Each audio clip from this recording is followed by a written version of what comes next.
Hello everyone, আমেরিকার Los Angeles থেকে আমি অলিভিয়া আমার আরও একটি নতুন ব্লগে আপনাদের সকলকে ওয়েলকাম।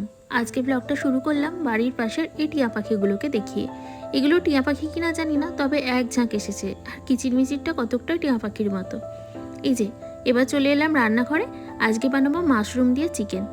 এই মাশরুমটা আনতে বলেছিলাম কস্কো থেকে আমার বরকে, দেখছেন সেরকমভাবে ফ্রেশটা আনতে পারেনি, লাল লাল হয়ে গেছে।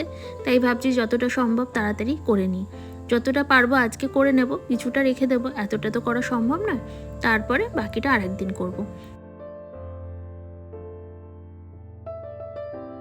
আগে আমি মাশরুম একদম পছন্দ করতাম না, ইদানিং দেখছি খেতে বেশ ভালো লাগছে। তবে এই ক্রিমি মাশরুম চিকেনটা করলে কিন্তু খেতে ভালোই লাগে। আর একটা জিনিস ভালো লাগে, সেটা হচ্ছে চিলি মাশরুম। তবে আজ বানাবো ক্রিমি পেপার মাশরুম চিকেন। চলুন তাহলে ধীরে ধীরে মাশরুমগুলো কেটে নেওয়া যাক। মাশরুম খেতে সুস্বাদু হলেও এটা কাটার ঝামেলা কিন্তু বেশ। প্রথমে এই খোলাগুলো ছাড়িয়ে নিয়ে তারপর এরকম সরু সরু করে কাটা বেশ ঝামেলার ব্যাপার। এক বাটি মাশরুম কেটে নিয়েছি।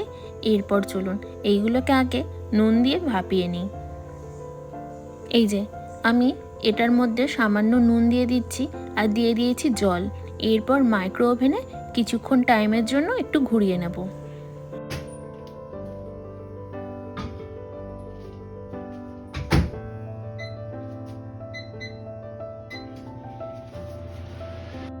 এদিকে 2 মিনিটের জন্য মাইক্রো ওভেনে টাইম সেট করে দিয়েছি। মাশরুমগুলো একটু ভাপানো হয়ে গেলে রেখে দেব।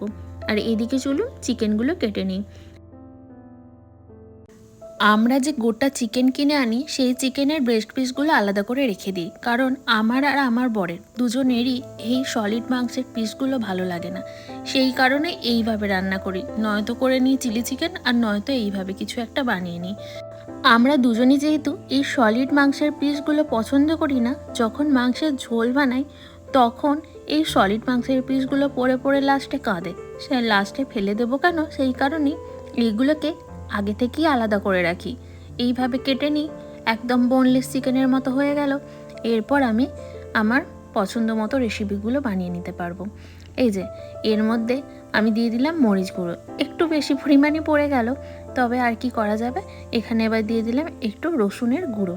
রসুন পেস্টও দেওয়া যেতে পারে, তবে আমার কাছে রসুন গুঁড়ো ছিল, রসুন গুঁড়ো, তাই আমি রসুন গুঁড়ো ইউজ করেছি। আর দিয়েছি ভিনিগার, দিয়ে কিছুক্ষণের জন্য ম্যারিনেশনে রেখেছি। এরপর আমি এই ফ্রাইং প্যানটা একটু গরম করে নিয়ে এর মধ্যে দিয়ে দিলাম পরিমাণ মতো সাদা তেল। এরপর আমি এর মধ্যে ওই মাশরুমগুলো একটু হালকা করে ভেজে নেব।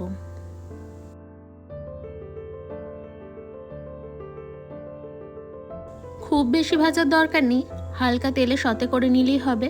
এই যে মাশরুমগুলো মোটামুটি ভাজা হয়ে গিয়েছে। এরপর ওই তেলেই আমি দিয়ে দিলাম চিকেনগুলো এপিট ওপিট একটু নেড়ে চড়ে ভেজে নেব।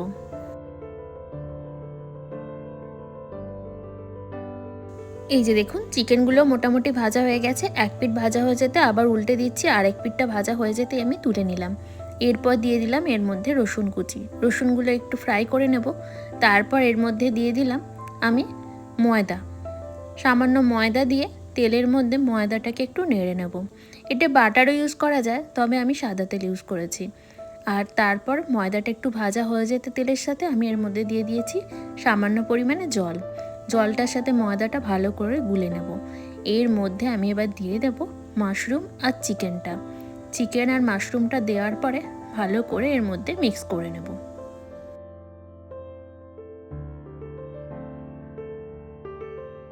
মাশরুম আর চিকেনটা গ্রেভিটার সাথে মিক্স হয়ে গিয়ে একটা ক্রিমি টেক্সচার দিয়েছে।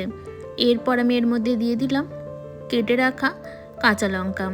এরপর দিলাম আমি এর মধ্যে 1 চামচের মতো পার্সলে পাতা, আর দেব সামান্য পরিমাণে অরিগ্যানো। এই দুটো পাতার জন্যই একটা অসাধারণ গন্ধ আসে, খেতেও সুস্বাদু হয়। এই গ্রেভিটাকে আর একটু ঠিক করার জন্য এর মধ্যে দেওয়া যেতে পারে ক্রিম, তবে আমি ক্রিম দিইনি, দিলাম একটু চিজ। এরপর ওইদিকে ওটা হতে থাকলো, আমি এইদিকে বানিয়ে নিচ্ছি রুটি।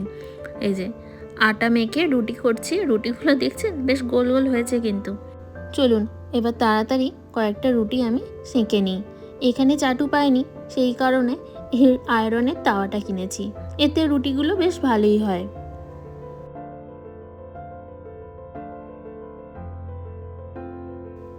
জানেন তো, আগে রুটি করতে একদমই পারতাম না, এখন পারি। তবে এই তার জালিটায় যখন না রুটিগুলো এরকমভাবে সেঁকে নিই, ওই ক্যাচ লুপে উল্টাতে পারি না, এইভাবেই উল্টে নিই। রুটি আর মাশরুম চিকেন রেডি। তাহলে চলুন ব্লগটা আজকে এখানেই শেষ করছি। আরও একটা নতুন ব্লগে দেখা হবে খুব তাড়াতাড়ি। আমার ব্লগ যদি ভালো লেগে থাকে তাহলে অবশ্যই সাবস্ক্রাইব করে দিয়ে পাশে থাকার অনুরোধ রইল। তাহলে চলুন আজকের মতো টাটা।